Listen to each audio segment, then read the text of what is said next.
एक बड़ा बेहतरीन प्रश्न। हम क्यों मान लेते हैं सारी चीजें? हम बहस करते हैं ईश्वर के होने ना होने पे। Does God exist?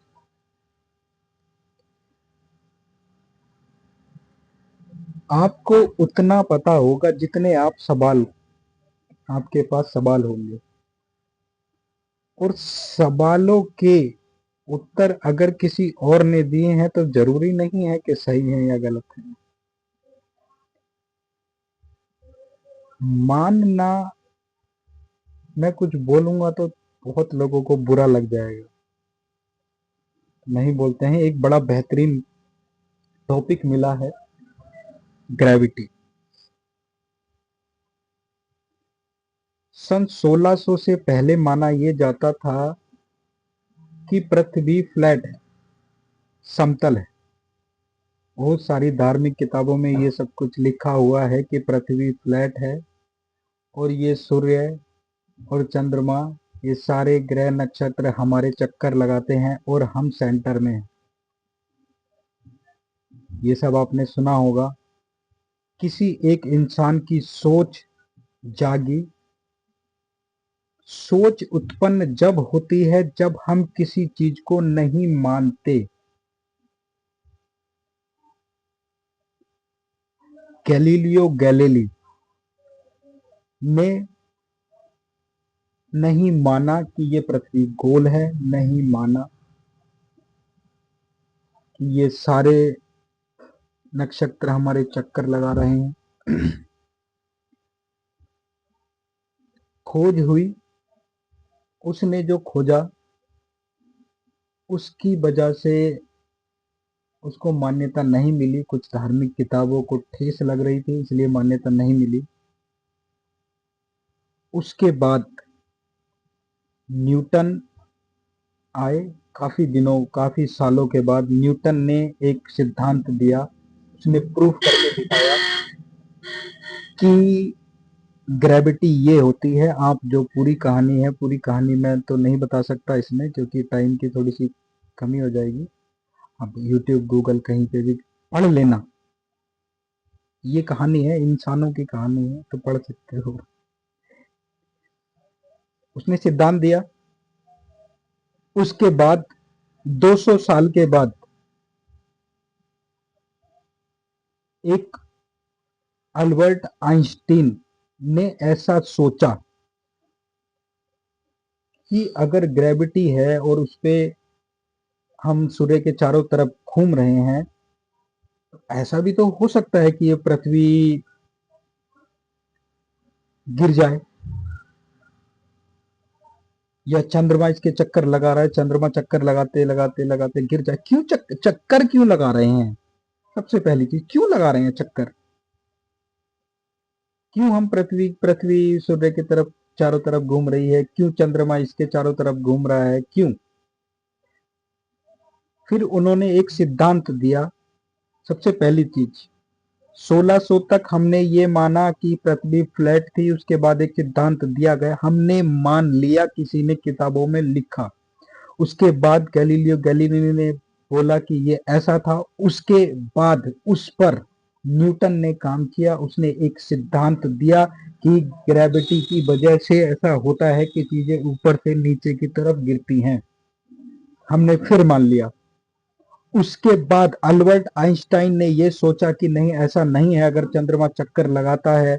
और बहुत बड़ा सिद्धांत, आप सुन सकते हो। तो उन्होंने 200 साल के बाद एक और सिद्धांत दिया, जिसको बोलते हैं कि पृथ्वी एक कर्वेचर में है और कर्वेचर की वजह से चक्कर लगाते हैं।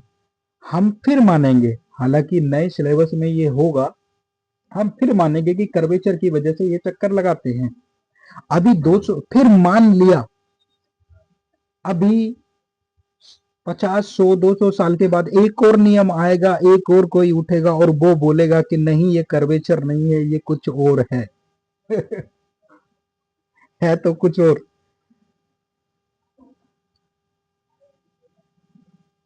इस चीज को कोई नहीं मानेगा, क्योंकि एक सबसे बड़ी परेशानी की बात है कि हम भारतीयों की बात ही नहीं मानते हैं।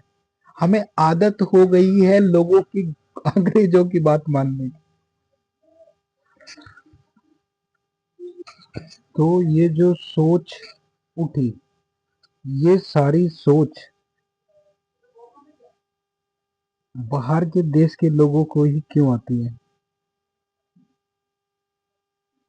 भारतीयों को क्यों नहीं आती? क्योंकि हम मान चुके हैं। फ्लैट है पृथ्वी, ये भी मान लिया। गोल है, ये भी मान लिया। न्यूटन का नियम काम करता है, ये भी मान लिया। पृथ्वी कर्वेचर की वजह से चक्कर लगाती है, ये भी मान लिया। और ये सारे जब आपने मान लिया तो फिर क्वेश्चन कहां से उठेंगे, कहां से सोच उठेगी, कहां से जागोगे? सारे मतलब आप ये भी मानते हो, ये सारी चीजें भी मानते हो और ये भी मानते हो कि हर इंसान के अंदर बराबर दिमाग होता है। ये इसी साइंस ने सिद्ध भी कर दिया है कि हर किसी के अंदर बराबर दिमाग होता है। तो ये सोच वहीं पे कैसे आ रही है सारी, ये सिद्धांत वो सिद्धांत, जबकि आपको ये भी पता है कि करोड़ों साल पुराने, हजारों साल पुराने, करोड़ों तो नहीं कह सकते, जो भी है, बहरहाल मैं उनके बारे में, वेदों के बारे में नहीं जानता हूं, मगर हाँ मैंने सुना है कि वेदों में ऐसा लिखा हुआ है ये सारा। ये बाहर के लोगों को सोच कैसे आ जाती है, बाहर के लोग सारी चीजें बना रहे हैं, बाहर के ही क्यों बना रहे हैं? क्योंकि हमने यहाँ पे एक चीज मानी हुई है कि ईश्वर होता है और वही सारी चीज कर रहा है। उसके बाद कोई उसी को बाहर बताता है। और एक एक बड़ी जबरदस्त बात कि ग्रेविटी का सिद्धांत दिया, ग्रेविटी की वजह से ये सब कुछ होता है, और आप एक नाम दे दिया ग्रेविटी। ग्रेविटी हमारे दिमाग में चढ़ गया, बार बार आपको ये चीज समझा दी गई, सबने मान लिया, इसलिए इसलिए इसलिए इसलिए फोर्स लगता है। अब मेरा सवाल ये है कि किसी ने सोचा कि ग्रेविटी क्यों है? ग्रेविटी की वजह से नहीं, वजह मतलब कुछ नहीं है, क्यों है ग्रेविटी?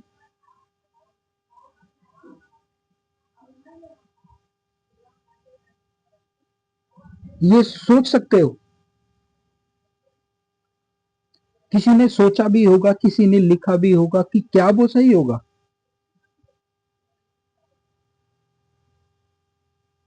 सारे सवालों के आंसर आपके अंदर हैं।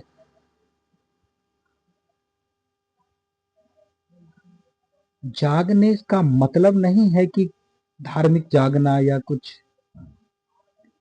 ऐसी चीजें करना। जागने का मतलब होता है सोच को गहरा करना। आपके पास वो दिमाग है जिसने कंप्यूटर बनाए हैं, मोबाइल बनाए हैं, एरोप्लेन्स बनाए हैं, आधुनिक उपकरण बनाए हैं। जो दिमाग उनके पास है वही दिमाग तुम्हारे भी पास है। तो आपको सोच क्यों नहीं आती?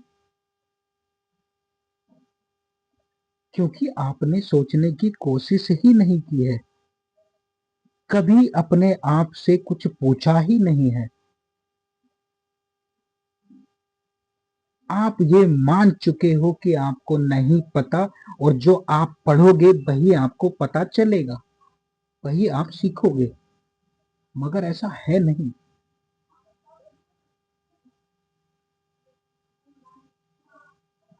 ना मुझे किसी को प्रूफ करना है, और मैं मान के ये चलता हूं कि मैं गलत हूं। मैं तो सिर्फ आपको सवाल देता हूं, सिर्फ आपको सवाल दूंगा, आंसर आपके ही पास है। तो हमने जब इतने सालों में 1600 से आज 2026 में हम खड़े हैं, तो हमने सोचा कि ग्रेविटी क्यों है तो है, बस। अगर मैं आंसर दूंगा तो उस पे सवाल खड़े हो जाएंगे, वो सवाल मुझसे क्या करोगे? सवाल तो आंसर तो आपके पास है।